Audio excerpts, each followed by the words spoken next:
Ma cosa stracazzo è successo alle Man? Ne sono accadute di ogni. Protagonista la pioggia che al 90% delle volte arriva sempre in sto posto. Di nuovo il caos in griglia, piloti che cambiano moto come le mutande e poi Zarco che se la va a vincere. Marquez recupera i punti persi su suo fratello e su un Bagnaia che è sempre più riconoscibile. Weekend è iniziato bene e finito nel peggiore dei modi. Rimanete fino alla fine perché andremo ad approfondire vari temi, a spiegare soprattutto il caos che c'è stato in griglia, in cui abbiamo anche dei chiarimenti sul regolamento anche dalla direzione gara, che per me qui ha gestito un po' male la situazione. Una gara che mi ha ricordato quella del 2009, dove c'è sempre stato il flag to flag, Bastianini come Rossi che ha preso una penalità per non aver rispettato il limite di velocità in pit lane, anche se questa gara rispetto a quell'altra è stata un'escalation di un altro livello. Perdonatemi perché ho un po' giù la voce perché sono stato influenzato recentemente, ma questo anche per dirvi che per rivivere quella stagione del 2009 ho fatto uscire pochi giorni fa un video dove vi racconto tutta quell'annata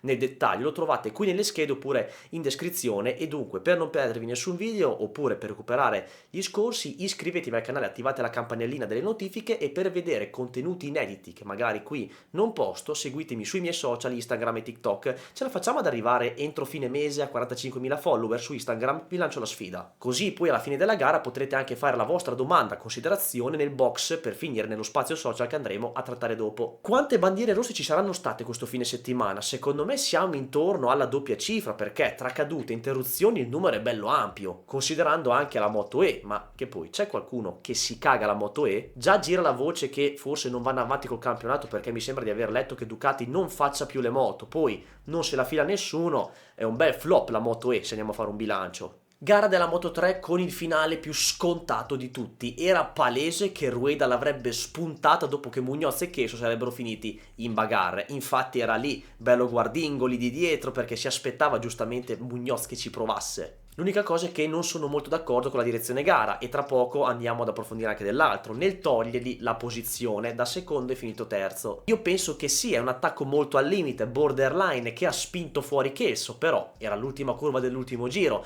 e ci si giocava la vittoria, non si può fare il sorpasso perfetto e limato alla perfezione. È chiaro che se uno vuole vincere ci prova in tutti i modi, e quell'attacco lì ci stava a farlo. Pure se si parla di Muñoz, perché lui ne ha fatte di cotte e di crude tra contatti e altro, però qui a mio avviso ci poteva stare il sorpasso e non la penalità. E c'è un brutto errore per Piqueiras, che come vi avevo detto nello scorso dopogara lo vedevo sì bene ma con qualcosina di meno rispetto a Rueda, e questo zero un pochino pesa per il campionato. È ancora comunque lunghissima la stagione, quindi capita, c'è il tempo per recuperare, però vedo un Rueda più maturo e più intelligente rispetto a Piqueiras. E bisogna che ne parli ancora, e sì ragazzi, non lo faccio apposta, ma Guido Pini ogni gara fa parlare di sé perché migliora e migliore progredisce. Secondo posto clamoroso in qualifica, così come bella la pole di Chiles, un altro rookie che va forte. E Pini in gara ha fatto il suo, e direi anche al top. È un talento molto forte che c'è e bisogna coccolarlo bene, ha un gran potenziale. Peccato per la caduta perché aveva probabilmente l'acquolina in bocca nell'essere quarto e cercare di stare con i primi tre per fare podio. Ne aveva un po' di meno sì, era un po' impiccato probabilmente sì, però comunque è una caduta che fa male per il weekend, perché comunque dato di fatto è 1-0, una caduta da rookie, perché magari sì poteva gestire meglio, però ci sta, aveva il podio lì a un passo ed è comprensibile. Weekend simile a quello di Quartararo il suo, con un po' di amaro in bocca. E ha vinto ancora pupillo Manu Gonzalez, vai Manu Gas, altro weekend perfetto. Bene, finita l'analisi della Moto2. Anzi no, si è rivisto un bel Diogo Moreira competitivo. Ok, ora finito. La direzione gara ha gestito male tutto questo caos in griglia. Ve l'ho anticipato inizio video, e perché vi dico questo? Per un solo motivo, che è praticamente poi quello che ha detto anche Guido Meda in telecronaca, che potevano esporre la bandiera bianca prima che partissero e non durante il giro di ricognizione. La bandiera bianca, ricordo per chi non lo sapesse, è quella che dà l'ok ai piloti che in qualsiasi momento della gara possono cambiare la moto, e forse non l'hanno esposta lì perché volevano evitare il caos che c'è stato ad Austin, perché se avessero dichiarato bandiera bianca mentre i piloti erano ancora in griglia si sarebbero spostati tutti in pit lane come ad Austin? Non lo sapremo mai. Ricapitolando, comunque nel giro di ricognizione sono quasi tutti rientrati a mettere le slick. Questa è la lista dei piloti che hanno cambiato la moto nel primo giro di ricognizione, in totale sono 13, e quindi dato che ci sono troppi piloti in pit lane come è accaduto anche ad Austin, bandiera rossa. La comunicazione ufficiale per eccessivo numero di piloti in pit lane, da quello che si diceva ad Austin e che da 10-11 piloti scatta la bandiera rossa, ma non si sa il numero preciso e quindi viene data solamente per troppi piloti in pit lane. C'è una novità però, un cambio di regolamento proprio prima di questo GP, per quello che è successo in America, che chi abbandona la griglia inizia il giro di ricognizione dalla pit lane e schierandosi poi nella sua posizione di partenza in griglia dovrà fare un doppio long lap penalty. E infatti c'era una sfilza di punti esclamativi, di frecce di cambio moto che è diventato un casino allucinante con la classifica. Quelli che sono partiti con le reine erano quelli rimasti in griglia, quindi Bagnaia, Zarco, Miller, Oliveira, Marini, Bezzecchi, Rins e Nakagami. Parte la gara, succede l'ambaradam all'inizio, sembra addirittura che non piove, quindi alcuni che avevano le reine dall'inizio mettono le slick come Marini, Bezzecchi e Rins e poi Bagnaia dopo la caduta. Torna nuovamente a piovere, quindi nuovo bike swap, chi aveva le slick rimette le reine e poi si finisce la gara sotto la pioggia con Zarco che è stato uno di quei pochi che ha tenuto le reine dall'inizio alla fine, scelta azzeccate, previsioni azzeccate. Credo che oltre a lui solo Nakagami non ha cambiato la moto e ha finito la corsa tenendo le reine sin dall'inizio. Savadori invece ha cambiato la moto perché ad esempio Oliveira non l'ha cambiata ma è caduta e quindi non ha finito la gara. Un casino della Madonna, io avevo la testa che mi friggeva a cercare di capire tutto in diretta. Teniamo buono il discorso su Monsieur Zarco, che ha fatto un vero e proprio capolavoro e non è solo uno di quelli che ha tenuto le reine sin dall'inizio non cambiando la moto e azzeccando la scelta, ma ha vinto rimontando praticamente dall'ultima posizione, perché in pochi se ne sono accorti, ma Zarco è stato coinvolto in parte nella carambola Bagnaia-Bastianini, è finito lungo andando nella ghiaia ed è rientrato precisamente in terzultima posizione dietro Diggia, quindi rimonta clamorosa a casa sua, grandissima vittoria e se la merita perché sta facendo un lavoro eccezionale sulla Honda, è sempre il primo dell'HRC e direi che è anche proporzionato alla sua forza. Zarco è il pilota più forte che ha la Honda, quindi ci sta che sia davanti a tutti ed è un lusso per i giapponesi averlo perché è anche proprio un tester in pista d'esperienza e sin da quando l'hanno preso ho pensato subito che hanno fatto un bel colpo e poi la Honda ha anche dei bei soldini perché paga buoni stipendi. Emozionante vedere il papà e la mamma di Zarco che esplodono di gioia al momento della vittoria del figlio, bellissime scene che ci dicono sempre di più cos'è questo magnifico sport. E direi che adesso Zarco aspetta solamente l'ok per trasferirsi nel team ufficiale, mancherà poco secondo me l'annuncio. Rimaniamo sempre in casa Baghettari con Quartararo che ha fatto un altro weekend al top, confermando le sensazioni di Jerez. C'è ancora tutto il suo talento in questo fine settimana, come dicevamo per la scorsa gara è un risultato dettato solo dal suo essere pilota, dal suo talento, è come se fosse 70% pilota e 30% moto. Poi aggiungiamoci il fatto che giocava in casa, le mani una sua pista davanti al suo pubblico e quindi aumentava la carica, infatti ha tirato fuori una pole mostruosa che battere quel quarto settore che ha fatto Marquez sulla Ducati è stato veramente stratosferico. Poi si sa che quando arriva la gara è un momento un po' più critico perché iniziano a venire fuori i problemi della Yamaha e quindi ci sta che ci sia un calo. Bello quel botta e risposta con Marquez che ci fa vedere un Quartararo che ha voglia di lottare, di essere protagonista, ma purtroppo ancora al mezzo lo limita un po', ma la strada da seguire è quella giusta. Poi Yamaha conferma comunque di avere una buona moto da top 7, top 8 perché bisogna sempre vedere comunque anche gli altri piloti e i risultati di Miller, a parte quando si stende, ci fanno comunque capire che la Yamaha un passo avanti l'ha fatto, in top 10 c'è sempre. E tra l'altro Quartararo è stato penalizzato in vista del prossimo GP di Silverstone che ci sarà tra 2 settimane, dove io sarò a Cremona per il secondo appuntamento dei trofei moto estate, quindi il prossimo dopogara uscirà verso martedì circa. No, dicevo che Quartararo è stato penalizzato per il prossimo GP di Silverstone dove salterà i primi 10 minuti dell'FP1 e ha ricevuto anche 2000 euro di multa. Il motivo? Per aver avuto un comportamento non consono secondo gli stewards dopo la caduta con i commissari dove ha iniziato a sbracciare e tirargli addosso delle madonne non so in quante lingue. Vi lascio questo video che circola in rete.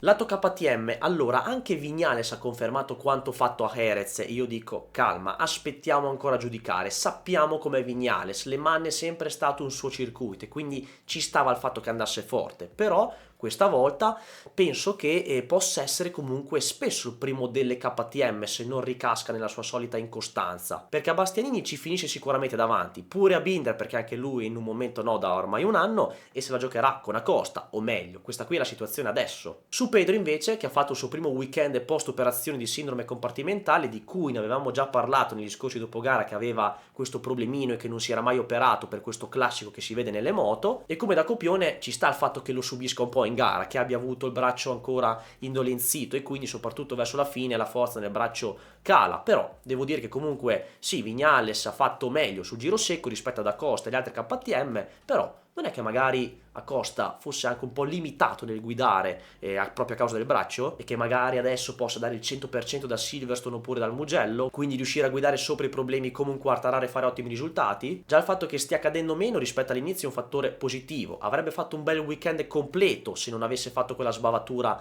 nella sprint cadendo nel finale, ma nel complesso è un weekend positivo per Acosta, che è tornato in quelle posizioni in cui merita di stare, e speriamo che confermi queste sensazioni. Io di lui non ho mai dubitato perché è un fenomeno generazionale. Io sono sul suo carro dal giorno 1, da quando ha vinto in Qatar nel 2021 partendo dalla pit lane e rimontando, ed è molto sprecato al momento in questa situazione con una moto che lo limita. E Acosta ci racconta tra l'altro che ha sbagliato la scelta della gomma, ha rischiato di stendersi nel giro di ricognizione, che è un quarto posto triste, quindi c'erano i presupposti per fare meglio. C'è un Fermín Aldeguer galvanizzato in quest'ultimo periodo, sta trovando una velocità incredibile, e per essere un rookie comunque che sì, va bene, guidi la Ducati, che fa la differenza rispetto magari a un Ogura che è su una Aprilia e il divario tecnico è evidente, però questa progressione cazzo è incredibile. A Jerez era lì in gara, poi è caduto, ma qui ha fatto bottino pieno di podi e in gara ci ha creduto fino alla fine, passando anche a costo un po' in difficoltà, ed è stato un weekend dove a tratti sembrava essere anche più veloce di Alex Marquez, quindi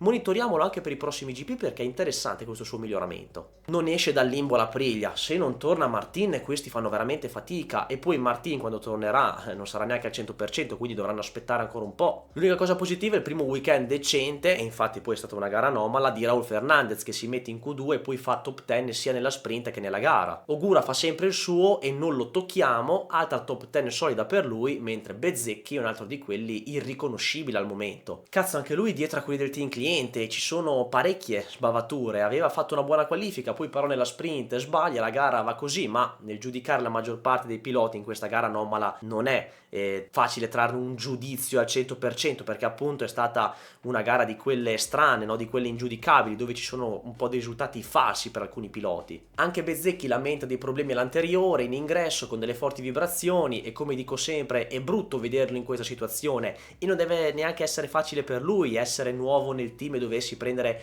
tutto il peso sulle spalle e non avere Martina a fianco nel box da cui puoi comunque spulciare i dati. Poi se hai gli altri Aprilia come Fernandez che fa cagare, Ogura che è un rookie, non è che sia il top, anzi Ogura addirittura delle volte fa quasi sempre meglio. Ancora Bez non è pronto per essere un pilota al numero 1 per indirizzare lo sviluppo. È un po' in crisi anche il team VR46, devo dire. Morbidelli e Diggia hanno fatto un weekend al contrario delle loro prestazioni. Morbidelli non era partito benissimo il venerdì con quella caduta che gli ha rallentato il lavoro, poi era riuscito a metterci una pezza mettendosi comunque nei 10, poi però sprint anomala e caduta in gara. Mentre Diggia all'inizio irriconoscibile, in difficoltà netta e addirittura non passa al taglio del Q1, poi compie 2 ottime rimonte nella sprint e nella gara lunga mettendoci una pezza anche lui. Ecco, i due VR stanno effettivamente prendendo la paga dai due gresini, e Diggia in questo momento è quello un po' più in difficoltà fra tutti. Pecco Bagnaia, arriviamo a lui. Intanto mettiamo subito in chiaro che non c'è da mettergli una croce addosso per la caduta nella sprint, perché è come se scivolasse addosso e che va via subito, ci può stare una caduta, è il primo zero che fa, e sappiamo che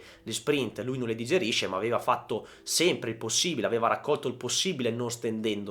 Quindi non è la caduta in sé il problema, può capitare, capita a tutti, anche Marquez ha fatto 2 zeri ed è meglio fare uno 0 il sabato che la domenica se bisogna scegliere. Poi è un altro discorso quello che non sarebbe meglio cascare in qualsiasi situazione, perché poi è molto difficile recuperare punti a Marquez che va più forte, ma le corse sono fatte anche di questo. L'unica cosa è che se vi dicevo ultimamente che una buona percentuale dei problemi di Bagnaia in questa situazione siano a livello psicologico, ora invece mi sa che sono di più a livello tecnico, perché Pecco è riconoscibile, ok, il fattore della testa che ci può stare, ne abbiamo parlato, ma con quello ormai bisogna metterci l'anima in pace, bisogna farsi l'abitudine, c'è Marquez a fianco nel box, ormai è così e stop. Mentre adesso mi sembra di più a livello tecnico il problema, proprio sul fatto che c'è un limite evidente, come se ci fosse ancora, lo dico sempre, qualcosa che lo blocca, e questo limite, come si diceva già da inizio anno, sta proprio nel suo punto di forza, la staccata, l'ingresso, dove non c'è proprio feeling e non si riescono a ritrovare le sensazioni del 2024 degli anni anni passati. Pecco ha fatto sapere che ormai non si riescono più a trovare soluzioni per ritornare a quel feeling e quindi bisogna cambiare strada e stile. Vediamo a cosa porterà. Tra l'altro ha provato anche un'evoluzione del serbatoio questo weekend. In gara cosa vogliamo dire? È stato sfigato, anche questi contatti fanno parte delle corse, poi sicuramente se fosse partito meglio e non così male non sarebbe stato intruppato in mezzo al gruppone dove i rischi di contatto ci sono e poi sulla pioggia sono altissimi. E Bastianini ha sbagliato nettamente l'ingresso ed è giusta la decisione di sanzionarlo con un long lap penalty per la gara successiva. Sicuramente per Pecco è stato un weekend partito bene e poi finito nel peggiore dei modi, perché c'erano i presupposti per far bene e forse anche magari vederlo competitivo per vincere. Avrebbe fatto meglio di Alex Marquez nettamente questa volta secondo me, cioè di 3-4 decimi meglio. Alex questo weekend ne aveva un po' di meno così a vederlo, però vabbè, va così. Io credo che in questo momento la Ducati deve stare vicino a Bagnaia, perché Marquez è Marquez, lui va già forte, avrà bisogno magari di qualche piccola sistemata, ma corre in ciabatte, può fare quello che vuole, non devono starci molto addosso. Discorso inverso per Bagnaia, a cui devono stargli vicino perché è un momento no e devono trovare a tutti i costi una soluzione. Non devono lasciarlo nell'ombra e non trascurarlo, perché altrimenti poi inizia anche a scricchiolare qualcosa. Spazio social con le vostre considerazioni che mi avete lasciato nel box delle domande su Instagram. Ne sono arrivati un po' in merito a questo argomento, ma Bagnaia è ancora in lotta per il mondiale, chiede Mattia. Altri invece mi hanno chiesto se Bagnaia avesse perso il mondiale, ma comunque il tema è questo. La risposta è che sì, Bagnaia è in lotta per il titolo, il mondiale è ancora lungo e possono succedere tante cose, sperando soprattutto che Pecco ritrovi un minimo di competitività per vincere una gara. Marquez è questo, può vincere tranquillamente anche correndo al 90%, poi lui i suoi errori li fa sempre perché corre in quella maniera, ma lo si accetta per così com'è. Joele chiede se Quartararo non cadeva, ci poteva essere un 1-2 Francia a casa loro? Ti dico che sul bagnato magari anche sì, perché Marquez avrebbe comunque corso intelligentemente, non avrebbe rischiato più di tanto. Sull'asciutto invece non penso, perché si vedono i limiti della Yamaha dalla seconda parte di gara in poi e Quartararo deve farci i conti. Domanda interessante quella di Matteo che chiede: secondo te è giusta la penalità dei 2 long lap per il cambio gomme? Così diventa un'azione illegale. Secondo me è giusto premiare chi si prende il rischio giusto già dalla griglia di partenza non andando in pit lane, poi se ci sono troppi piloti in pit lane scatta la bandiera rossa, però è giusto secondo me premiare chi azzarda e farlo correre in condizioni normali oppure all'inizio diverse rispetto agli altri che cambiano idea. Chiudiamo lo spazio social con Ed Luke che chiede come avresti immaginato potesse finire. Oddio, aspetta un attimo, come? Vabbè, come sarebbe finita la gara in condizioni d'asciutto. E qui c'è sempre la finestra, con i se e con i ma la storia non si fa, ma avremmo visto una sorta della replica della gara sprint, con l'aggiunta di un Bagnaia competitivo per fare seconda e magari, chissà, anche per vincere o lottare per vincere. Andiamo con le pagelle, partiamo subito con Zarco che io glielo do qui, perché se lo merita tutto, un bel 10, perché è stato, come dicevo, uno di quelli che è rimasto con le rende dall'inizio alla fine senza cambiare moto, poi inizio gara si è ritrovato ultimo e poi ha vinto a casa sua, direi clamoroso. Spostiamoci nel lato ufficiale con Marini a cui do un 6, mentre Mir è stato più sfortunato in gara perché è stato coinvolto in quella carambola al via dove con la coda dell'occhio probabilmente voleva evitare anche il contatto con Bagnaia. Nella sprint ha comunque chiuso nono, gli do un 6 nel complesso, sfortuna doppia perché si è anche fratturato la mano destra, quindi in bocca al lupo per il recupero. Team Gresini con un super Fermin Aldeguer sempre più in crescita come dicevamo prima, gli do un bel 8,5 con questo doppio podio. E poi Alex Marquez che incontra il suo primo 0, caduta che ci può stare, ha fatto un weekend solito dove a volte però di diverso c'era il fatto che Aldeguer potesse fare di più la differenza di lui in certe circostanze, gli do 6,5 comunque. In VR46 invece non è un grandissimo periodo come dicevamo, un weekend non facile per Morbidelli sin dal venerdì ma che comunque aveva mezzo salvato con l'ingresso nella Q2, poi però male sia nella sprint che nella gara, voto 5. Mentre di San Antonio invece sì, al contrario parte male ma riesce a rifarsi anche se non è questo il suo livello, gli do 7 comunque per le 2 buone rimonte. KTM, allora partiamo con il Team T3 con Bastianini che non è stato così malvagio nella sprint, secondo me in gara, come poi aveva detto anche lui, un buon passo ce l'aveva per poter finire nei 10, però sbaglia nettamente la curva 2 in gara e per me è un 5. Mentre Vignales teniamo buono quello che dicevo prima, aspettiamo ancora a dare un giudizio completo, però comunque Le Mani era una sua pista, però gli do un bel 8. Nella zona ufficiale, altro weekend nero per Binder, 4,5, mentre Acosta cade nel finale della sprint, anche se comunque era lì davanti, e il Pedro Post sindrome compartimentale è ancora non risolta al 100%, vediamo cosa riesce a tirare fuori da questa KTM, però è un weekend di salita, 7,5. Aprilia sempre più in crisi. Bezzecchi era riuscito a piazzarsi in Q2 e fare una qualifica discreta, poi sbaglia nella sprint e in gara raccoglie solo 2 punti, voto 5. Ed è anche l'ultima Aprilia, mentre Fernandez, primo weekend decente della stagione, mettendosi nei 10 sia nella sprint che nella gara e gli metto un 7, mentre Ogura fa sempre il suo, altra top 10 solida ed è un 6,5. Yamaha clienti con un Oliveira che la butta un po' via in gara perché poteva fare un bel risultato appena rientrato, però sbaglia e gli do un 5,5 perché comunque non è neanche al top della forma, quindi i suoi ultimi posti sono ancora di più ingiudicabili, anche se in quelle posizioni comunque ci sarà per tutta la stagione. Miller invece non ha fatto un bruttissimo weekend, è andato forte sia venerdì che il sabato e come dicevamo questo significa che la Yamaha ha una buona moto, poi arriva la domenica e se leggiamo la classifica per lui è un altro 0, 6 meno nel complesso. In Yamaha ufficiale solito 6 a Rins, mentre Quartararo, pole mostruosa, sprint dove ha fatto il possibile e amare in bocca per la gara, ma in totale questo è un 8+. E chiudiamo con la Ducati ufficiale dove Marc Marquez, come dicevamo, fa bottino pieno riprendendosi quei punti persi a Jerez e se li prende pure sul fratello. Gara intelligente, secondo posto in gestione, quindi voto 9. Mentre Bagnaia in gara non ha colpe, forse sì, ovviamente se parti meglio non rimani intruppato nel gruppone rischiando i contatti o altro, però fa parte delle corse, così come questo periodo no. Però è un weekend negativo che sarebbe potuto andare meglio secondo i dati, ma il mio voto è un 5. Il weekend di Le Mans è stato un altro weekend dove c'era un botto di gente e in Francia ormai è routine vedere questa cosa e si sentiva pure il casino sugli spalti durante la telecronaca che si sentiva in sottofondo. Bello vedere questa cosa, così come un Nakagami che ha subito fatto meglio di Somchi Chantra chiudendo sesto al suo rientro da sostituto. Non che ci voglia poco, ma Nakagami a fare il pilota col posto fisso ci poteva tranquillamente stare, poi il suo tempo era finito e quello è un altro discorso, ma sicuramente faceva risultati migliori ed era un tester in pista. Ora è solo fuori pista, tanto vabbè, è un pilota asiatico, ti porta audience comunque da quel lato lì, perché Chantra sappiamo che perché è lì per questioni di passaporto, però vabbè, non parliamo di questo, noi ci vediamo ad un prossimo video, ci vediamo presto, ciao.